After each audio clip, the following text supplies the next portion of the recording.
From the CISO Series, it's Cybersecurity Headlines.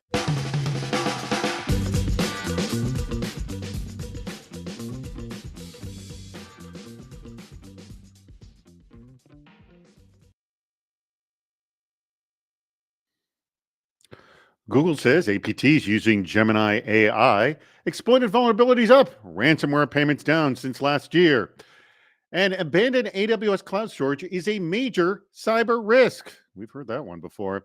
These are some of the stories that my colleagues and I have selected from the past week's cybersecurity headlines, and we are now looking forward to some insight, opinion, and expertise from our guest, Caitlin Sarian, owner and CEO of Cybersecurity Girl. Caitlin, so awesome to have you. First time on this show. Thrilled. I know. How was excited. your week in cybersecurity, Caitlin? Honestly, it was kind of unnerving with all the DeepSeek drama, being very consumer facing and trying to let people know what's going on. You'd be very surprised at how Americans are getting very upset that we're, painting a bad picture about China, but yet America is also collecting just as much data. So it's a weirdly polarizing topic to talk about, and for some reason, I'm just getting all kinds of answers to these videos about it. So love to hear your thoughts on it. Well, for those, I want to tell the audience, for those of you who don't know, Caitlin, who is Cybersecurity Girl on a bunch of platforms, on LinkedIn, on Instagram, and on TikTok and YouTube, correct? Mhm. She gets a lot of feedback from the community. Some cybersecurity, some just your average person who doesn't know but has opinions about this. And very interested throughout today's show. I'm very, very interested to hear from you regarding, what the average Joe says about cybersecurity. So Yeah. I also think it's polarizing, but there are definitely different ways the two countries operate, although not picking any sides here politically, but things are changing very much here in the United States. But we got a show to go. I do want to mention our sponsor. That is ThreatLocker, zero trust endpoint protection platform. They're a phenomenal sponsor of the CISO series. More about them later in the show. Now, you can join us on YouTube Live. Just go to CISOseries.com, hit the events drop down, and look for Cybersecurity Headlines Week in Review image. For today, it has Caitlin's image. Just click on it and join us. And be sure to contribute your comments in the chat. We will do our best to address them during the show. All right, we just have 20 minutes. Let's get started on this. Google says APTs using Gemini AI. So researchers at Google's threat intelligence group say they have detected government-linked APT groups that are using Gemini primarily for what they call productivity gains rather than to develop new AI-enabled cyber attacks. As an example, Google says Gemini can help them shorten the preparation period in, quote, coding tasks for developing tools and scripts, research on publicly disclosed vulnerabilities, finding details on target organizations, and searching for methods to evade detection, escalate privileges, or run internal reconnaissance in a compromised network. Now, Google has identified APT groups from more than 20 countries that are using this technique, with the top 4 being Iran, China, North Korea, and Russia. All right. No surprise there, Caitlin.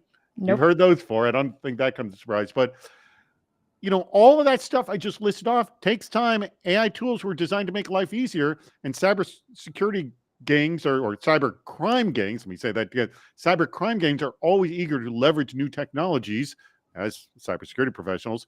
As an educator, I want to know, how do you handle this, especially if your audiences are already doubtful about the need for AI tools? You're just mentioning this. And when the top 4 countries using this technique just happen to be the 4 we kind of don't like the most. What do you think? Yeah. I mean, I love AI. I think it's a force for good. And I think you have to use AI to fight AI, right? So anything that's good can also be used bad, depending on the person that's using it, right? By the way, AI is not the first technology that we've seen this. Go on. No, exactly. Like pretty much everything cyber technology wise can be used for bad. So it's how are we using it to our advantage, and what can we do to fight AI with AI? And I don't want to live in a world where people are really fighting against AI, because they're going to lose. I mean, AI is the future, and if you're fighting the adoption of it, you're going to be extremely behind. So how are we able to use AI to our advantage? And I try to tell my followers that all the time, is like, if you're not using it, like even for like brainstorming purposes, anything, like if you're trying to hit a goal, It's not even like cybersecurity. You can use it for any aspect of life. Just be mindful about what information you're putting in it. Because again, these are nation states and countries that, are, I wouldn't say are our biggest allies. So we just want to make sure that if, we're using any technology, DeepSeek or whatever, that we're being mindful about what information we're putting in it and who's actually using it. Because if you're like a U.S. government official potentially using a different country. Let me ask you this question. I'm sure you've heard this one before. Mm-hmm. Well, I don't have anything to hide. I don't care. There's nothing I have to hide. How do you respond to that? Yes. So I totally understand. And the other thing that they always say is, well, I mean, everyone else is already collecting my data. So why does it matter who's collecting it? My data is already out there. I have nothing to hide, right? The issue comes when they start collecting so much information on you that they're creating profiles, and these profiles can eventually be used against you or to control groups. Or, I mean, let's put it this way. Okay. So we talked about the fire insurance for houses, right?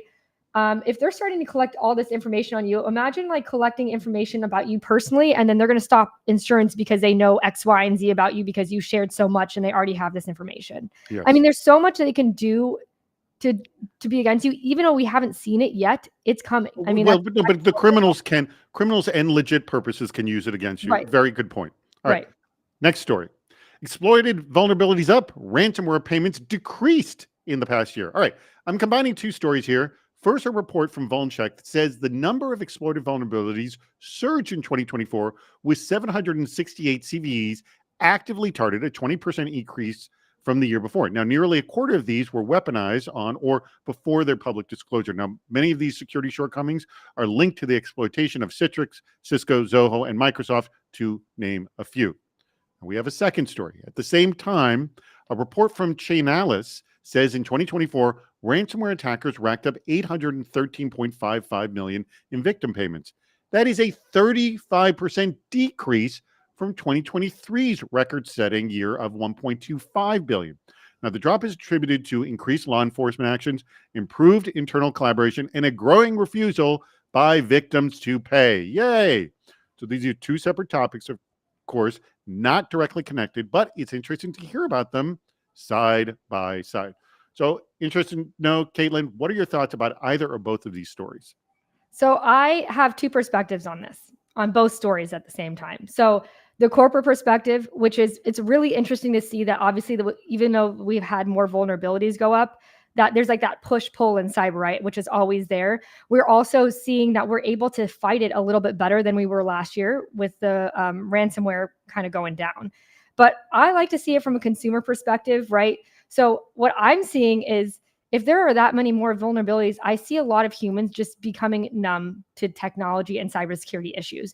They don't, I mean, I want to understand honestly what these vulnerabilities are. If it's like because they're not pushing out software updates, or they're like, I'll do it later. They, wrong passwords, all that stuff. I mean, it depends on the vulnerability. But I feel like even like us as technology people, like constantly in this all the time, we're starting to get numb to it. And then also with the ransomware, because we're getting numb, we're kind of over. I mean, from a consumer perspective, I know a lot of people that have started.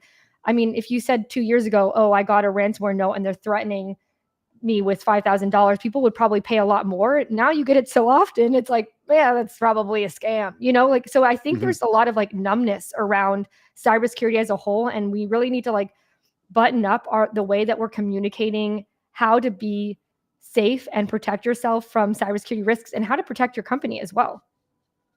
Yeah, the situation with the fact that so many are not paying and actually have new solutions, because there's more vendors offering new solutions out there, and the fact that the government is flat out, trying to push people not to do it, because, honestly, I mean, it's a simple economics. If nobody pays the ransom, then the ransomware will go away. The problem is ransomware is not going away because people are paying the ransom. Simple as that. Yeah. But also at the same time, while everyone knows that to be true, people have a business. Sometimes it is far cheaper to pay the ransom than to actually get rid of it yourself. Yeah. So let's go very to the next interesting. One. Abandoned AWS cloud storage is a major cyber risk. So researchers from Watchtower, just bear with me on this one. Researchers from Watchtower discovered around 150 Amazon Web Services S3 buckets that were formerly used by organizations for software development and updates, but were then just abandoned.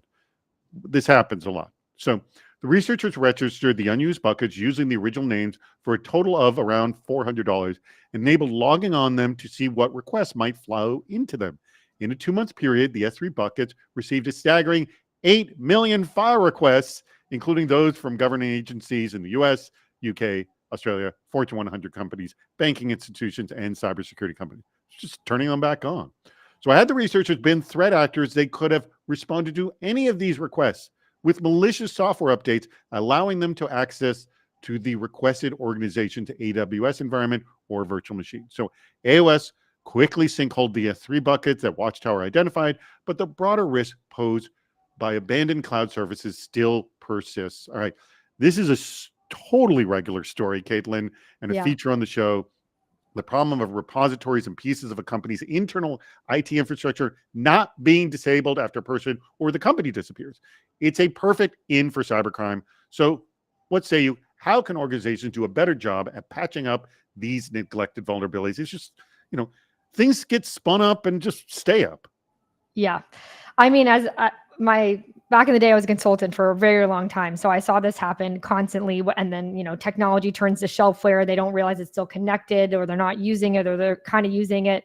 I mean, I did a lot of DLP technology back in the day, and people had it turned on, but they weren't looking at any of the vulnerabilities that was coming. And I'm like, this is worse. This is worse for you to know, see that it's coming, but you're not doing anything, or not even realizing that it's there.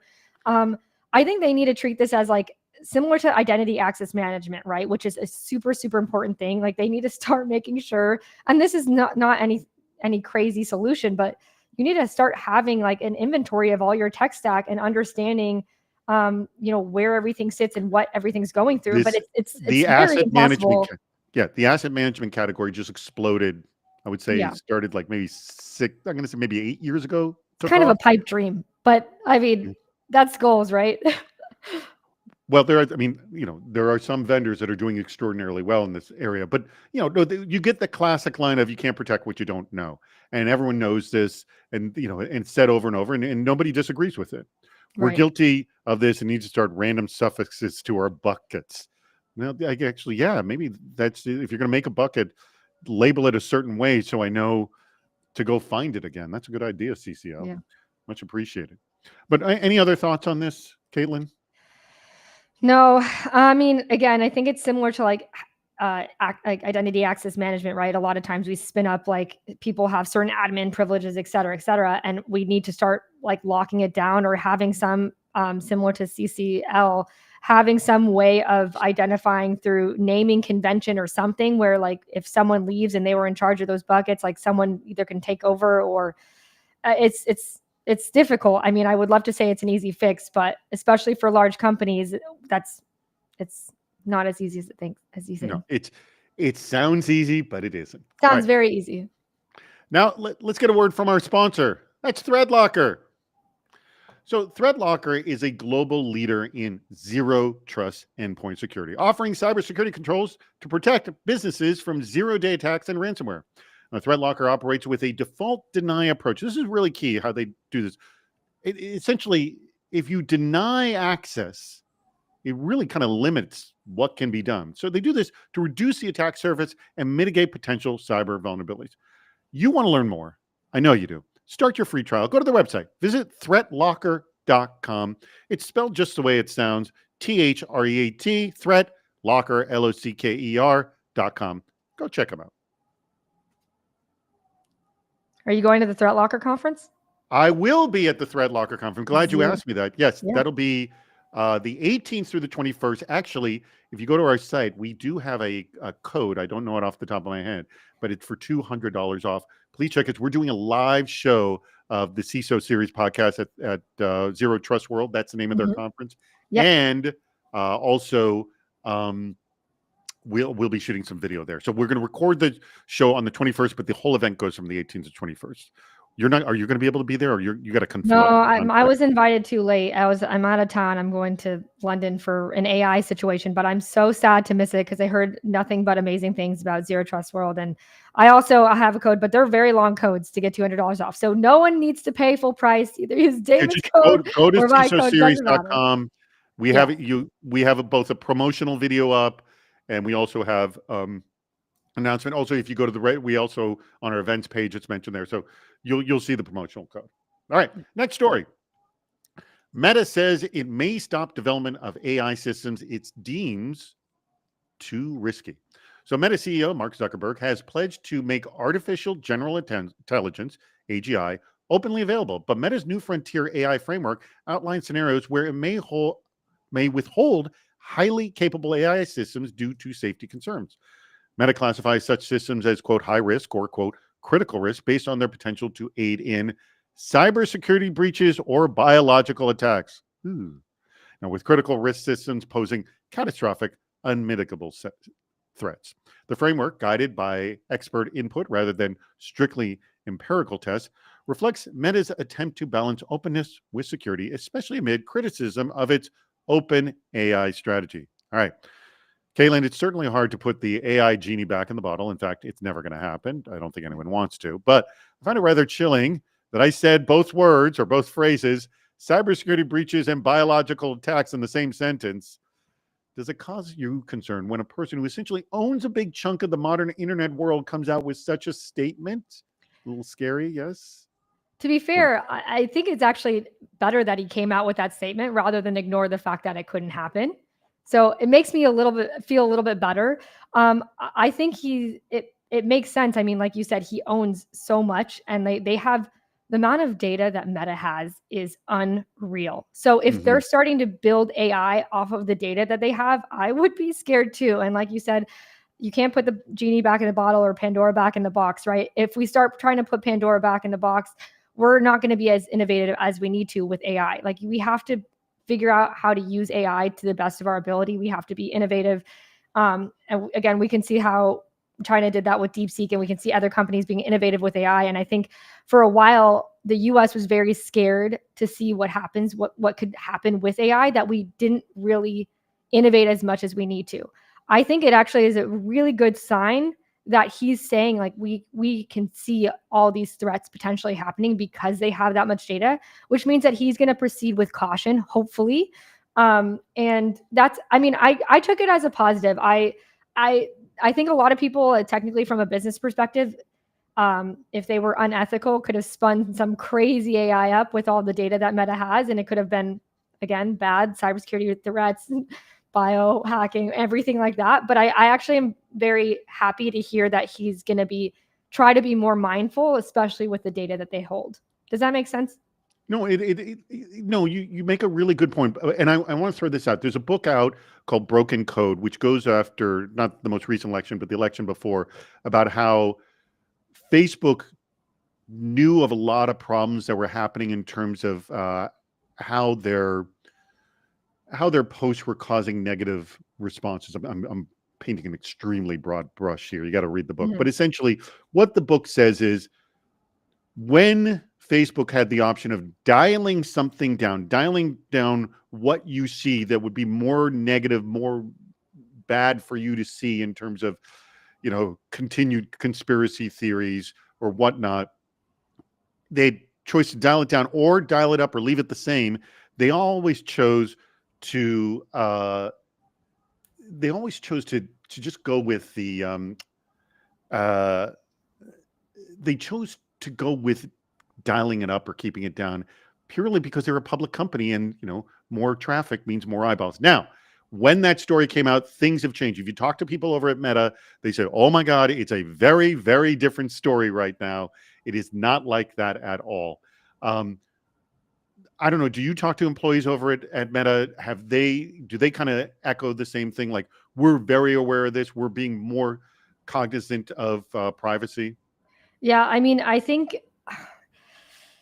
it's a blessing and a curse that they have that much data, right? They're collecting it. It's for business reasons. They're collecting a lot more than we think. But I do think they're being extremely transparent, and they're also under the gun, kind of, so to speak, with regulators and a lot of other privacy laws. So even though they have a ton of data, they're actually very transparent with, like, you can see the data they have on you. You can opt out. They have a whole privacy area. So they've really transformed that privacy section, in my personal opinion, and it makes it's not, a lot of privacy policies, if you read companies' privacy policies, it's a bunch of mumbo jumbo legal Yeah, it's jargon very that you can't complicated to understand. understand.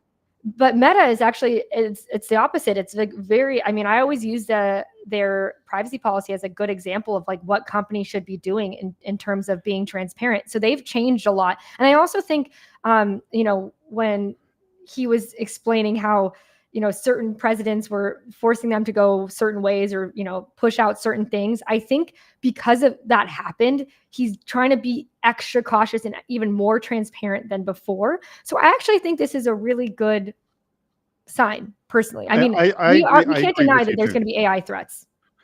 Here's my bottom feeling about Meta. They have gone through waves of this, of great and no, and Yeah. great and like that. It's been going back and forth with them. I like what I'm hearing right now. Let's just hope it keeps hold. But again, they are a public company. Things have gotten scarier, so this is where we're at. Right. And we're going to go to our last story here, and I'm gonna be honest with you, Caitlin, and to our audience. I may have trouble getting through this one here, and that is remembering Shawn Bowen. So, for those of you who have not heard, it is with unbelievable sadness that we are here at the CISO Series mourning the loss of Shawn Bowen, who died tragically in a parachuting accident over the weekend. And we were talking about we were going to post a photo of him, and we didn't even know if we could handle seeing him like doing this read. So that's why you don't see a photo of him right now. But if you listen to any of our shows for any length of time, you've likely heard Shawn's keen insights and quick wit. He was a relentless advocate for what we were trying to bring to the cybersecurity community here at the CISO Series, and unfailingly generous with his time and his expertise. We extend our condolences to his family, his friends, his coworkers, and especially to his wife and his two very young children. Now, I put together a tribute to Shawn on our LinkedIn newsletter, and it includes remembrances from our whole staff. If you just go to the CISO Series page on LinkedIn, you can read them and share your comments. Some of our fans have left comments as well. I know, Caitlin, you didn't know Shawn that well, but for those of you watching, you have to understand, you've probably seen him on this show many times. Shawn was our go-to guy. He was amazing on the microphone. And when we had a last-minute cancellation, we would always say, get Shawn, go get Shawn. You can see if Shawn can do it. And 9 times out of 10, he'd jump on it. Sure, I'll do it. No, he was a CISO. And, most recently, he was the deputy CISO for gaming over at Microsoft. I mean, I think he had the job for maybe 6 months at the time. And just the fact that he gave us so much time. And also, he sung our praises. He was constantly saying, oh, David, you got to talk to this person, or mention my name and mention the CISO Series. And we could not have spoken more highly of him as well. So we are very, very sad to have lost him. Honestly, the fact that we'll never have him on the show again is very, very sad. So I'm sorry that I had to broke up a little bit at the end there, but I now need to shift gears a little bit. We're off of that and get back to the cybersecurity stories. And I want to toss to you, Caitlin, here. We talked about 4 other stories here. I want to know, are there any thumbs up or eye roller stories of the 4 stories that I read, not counting Shawn's story? Oh yeah. I mean, first of all, like you said, I didn't I didn't know him obviously as well as you, but I've heard just such amazing, incredible things. And it's always so hard to hear losing someone like that so early on. And I'm sorry for everyone and their loss, especially his family and you and the team. So I just wanted to say that. I mean, I like every cybersecurity story. I think everything's really You're very, very interesting. kind. I think the coolest one to me, honestly, is I really like Zuckerberg's response with AI. I think it's a very responsible way of looking at it while still being innovative. So, I mean, I do like all the stories. I'm in cyber, so of course I nerd out on all these things. Yeah. The S3 buckets, meh, that's kind of a thumbs down because that's, Yeah, you know, we've we heard do it. talk about that. That's not a new story. It's That's not a new sadly story. It's no. been around, but I mean, obviously I've been very into AI and like just seeing how it all unfolds. And so the Gemini AI situation was very interesting, and Zuckerberg, probably any of the AI stories, but I love everything about cyber. So I love talking about this with you. Well, we love What's your having you on. favorite? And I want our audience to know, if you're watching us on video right now, Caitlin's jacket matches my background. That Yeah, is not an accident. That is not an accident. We we made planned sure that happened. it. We are the best matched episode of Week in Review. So where people can find you is Cybersecurity Girl, like everywhere, right? Yep, pretty much everywhere. Just type Cybersecurity Girl, you'll find Caitlin in there. But cybersecurity.girl.com, it'll go to all our profiles. But yeah, if you're not following her on TikTok and also on Instagram, those are the best places to watch all your stuff. But I've noticed you're moving a lot of that stuff over to LinkedIn as well.